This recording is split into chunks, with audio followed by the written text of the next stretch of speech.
Well,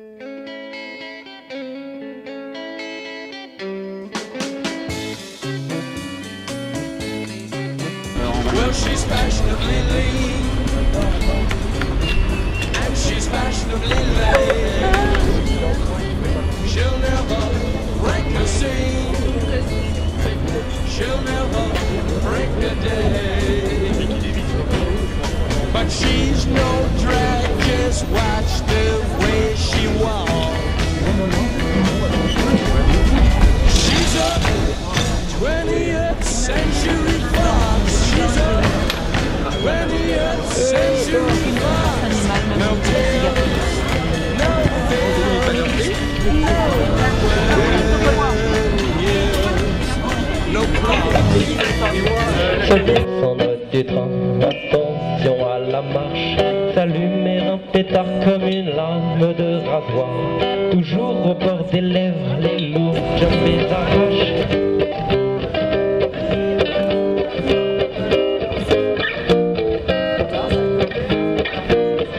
Charlène, petit trait, t'as des guêpes dans les bars. Tu claques ton bac et tes canettes. Tu danses en France, l'innocence en pagaille. Tango, fuego, ton job c'est dans la tête. Un brouillard à couper au couteau. Ce qu'il fallait de vague à l'âme pour se noyer dans un verre d'eau. J'ai pas senti monter la Seine au fond de mes yeux le ruisseau. J'ai pissé de rue sur la Fredaine en me carrant le bec en l'eau. Il tombe des gouttes d'or sur le visage du monde. Pleurer, sournois, les richesses sont vagabondes. Et la ville s'endort dans son habit de lumière. Bien des froids, égorge les lampades et les veines sont bleues. Irène, tu sais, un peu. Et vide, tes artères sont pleines. Enfile, ce bout de fer sans peine. Bonjour à tous. Comment notre gouvernement peut-il soutenir un argument d'agroécologie jusqu'à en faire un pilier de sa loi d'avenir agricole? Il subventionne à hauteur de millions d'euros l'élevage intensif et laisse perdurer dans les abattoirs une situation digne des pires cauchemars. C'est le cas pour la ferme usine des Mille-Vaux. Elle a été subventionnée à hauteur de 1,6 million d'euros sur 1,8 million d'euros d'investissement total. La crise agricole n'existe pas, elle n'est une réalité que pour ceux qui l'ont eux-mêmes provoquée. En s'enfonçant dans un système de surproduction et d'export, de contrats avec la grande distribution et en mettant de côté la santé publique comme le bien-être animal. De la cause animale, nous qui défendons le vivant, qui célébrons et respectons la vie sous toutes ses formes, qui refusons toute souffrance, proclamons qu'aussi longtemps que l'homme traitera l'animal comme une chose, il traitera à l'occasion ses semblables comme des bêtes. C'est exactement ce que venait de dire Aurore. Ainsi, nous assistons à une marchandisation des veaux, des porcs, des poules, enfermés dans des usines à viande, à œufs, à lait, usines dans lesquelles ces êtres vivants, ces êtres sensibles, sont niés dans leurs besoins physiologiques et éthologiques essentiels. Ce qui vient d'être dit et qui est très complet finalement. Donc effectivement, ce type d'élevage que nous dénonçons pose un problème de bien-être animal, ça c'est plus qu'une évidence, un problème pour le consommateur et un problème aussi pour l'environnement. Il ne faut pas l'oublier, l'élevage bovin a quand même des conséquences extrêmement néfastes sur les rejets de gaz à effet de serre notamment, donc encore avec un impact encore plus important que tous les transports réunis. Mais surtout, ce que je voudrais rappeler, bien évidemment, c'est que les animaux sont des êtres sensibles, on le sait, ça fait 40 ans cette année que l'animal est considéré comme un être sensible en droit français, dans le code rural, et qu'on doit respecter les caractères biologiques, les besoins biologiques des espèces détenues. Évidemment, mettre des ruminants dans des bâtiments, donc sans accès à l'extérieur, sans accès à la herbe, c'est absolument aberrant. Bonjour à toutes et à tous. Je trouve qu'on est quand même pas mal nombreux ici, prêts à défendre nos idées.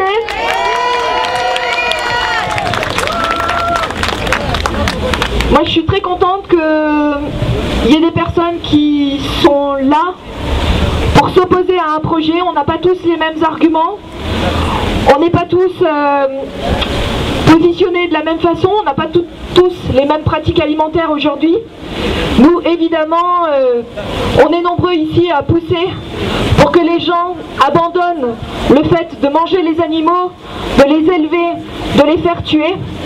Mais ici, on est devant un projet qui va encore plus loin. En fait, il y a deux choses. Il y a ce qu'on fait, nous, personnellement, qui est déjà un pas pour les animaux. Et puis il y a ce qu'on fait publiquement. Aujourd'hui là vous êtes sortis de chez vous, on est samedi, vous pourriez être en train de bronzer sur un transat, sur une terrasse, dans un café, et vous êtes là. Vous êtes là pour défendre vos idées. Et ça c'est vraiment génial. On est combien là? On se compte? On est nombreux à montrer qu'on ne veut pas de ce projet là. Après une aussi performante intervention, je vais me sentir un petit peu moins bonne, mais je vais quand même m'exprimer quelques instants pour la Ligue de défense des droits des animaux, dont le siège est à Limoges et qui défend aussi bien la faune sauvage que les animaux domestiques, que les animaux dits d'élevage. On vient de comprendre pourquoi ce mot, il faudra un jour qu'on le sorte de notre vocabulaire. Je peux parler des publicités pour Intermarché où on voit des vaches qui gambadent, des veaux qui gambadent dans les prés, on voit ça à la télé, et on sait qu'en fait ils se foutent de nous, parce que derrière ces vaches-là, il y a la misère qui est prévue dans des fermes comme celles qui devraient se construire et que l'on va empêcher, j'en suis sûre. Et pourquoi on va l'empêcher? C'est parce que les élus ont été si mauvais qu'ils se sont mis dans un pétrin d'enfer avec le recours qui a été évoqué tout à l'heure et qui a de fortes chances quand même d'aboutir. En tant moi-même qu'ancien élu sur Limoges et Limoges Métropole, j'ai une bonne expérience de la manière dont ce genre de décisions peuvent être prises, n'importe comment, sans réflexion, en violant d'ailleurs les principes annoncés officiellement dans des rapports développement durable. Rapidement, nous sommes l'association Dignité Animale de Lyon. En fait, on vient vous dire que ce projet de ferme, 1000 vaches, 1000 porcs, 1000 tout, se développe dans toute la France. Donc il va falloir attaquer juridiquement. C'est ce qu'on a fait pour la Loire, à Chambéan, projet de 1000 veaux, dans la même chose que ici. On a un projet de 1000 porcins dans l'Ain. On a un projet de 1500 porcins aussi dans la Loire. Je pense que juridiquement on peut attaquer ces dossiers sur 4 points. D'une part, il y a une pollution des sols dramatique. Il y a une pollution de l'eau, des sols. Il y a une cruauté intolérable pour l'animal. Et d'autre part, ça contrarie complètement et ça contredit ce qu'on appelle la COP21 dont on se glorifie. Seulement la souveraineté alimentaire doit être replacée dans chaque pays. On n'a pas à exporter. Le problème c'est qu'on est une agriculture d'exportation. Vous savez, tous ces veaux, tous ces porcs vont être exportés. On va faire du moins, disons, du moins, toujours du moins et du plus pour la cruauté. Donc ce qu'il faut souhaiter maintenant, c'est un collectif qui se réunisse sur toute la France. Donc nous allons bientôt partir marcher dans Guéret. Comme le disait Brigitte, il faut qu'on nous entende jusqu'en Belgique, il faut qu'on nous entende jusqu'à Lille, il faut qu'on nous entende partout, dans le monde entier. Partout les animaux sont parqués, sont gavés et massacrés. Donc nous aurons gain de cause pour ce projet de ferme-usine et nous allons le faire entendre. C'est le carnage! Élevage, abattage, c'est le carnage! Élevage, abattage, c'est le carnage! Élevage, abattage, c'est le carnage! Élevage, abattage, c'est le carnage!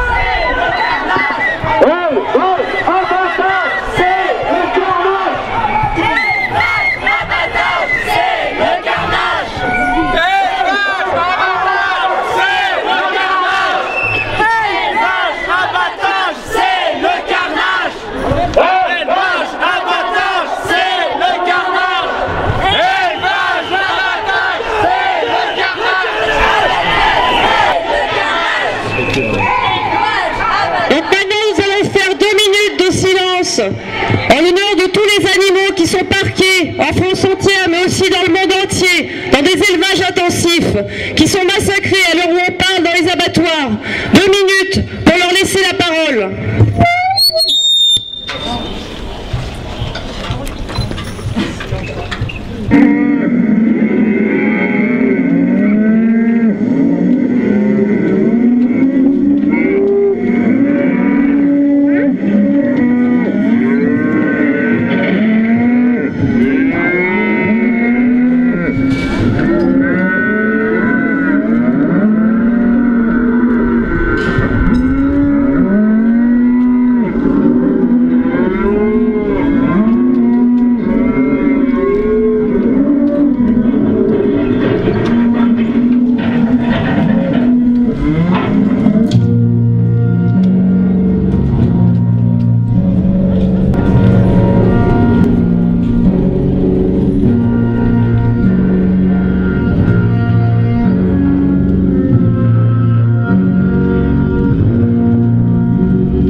like a motherless child. Sometimes I feel like a motherless child. Sometimes I feel like a motherless child. Along the way from my home.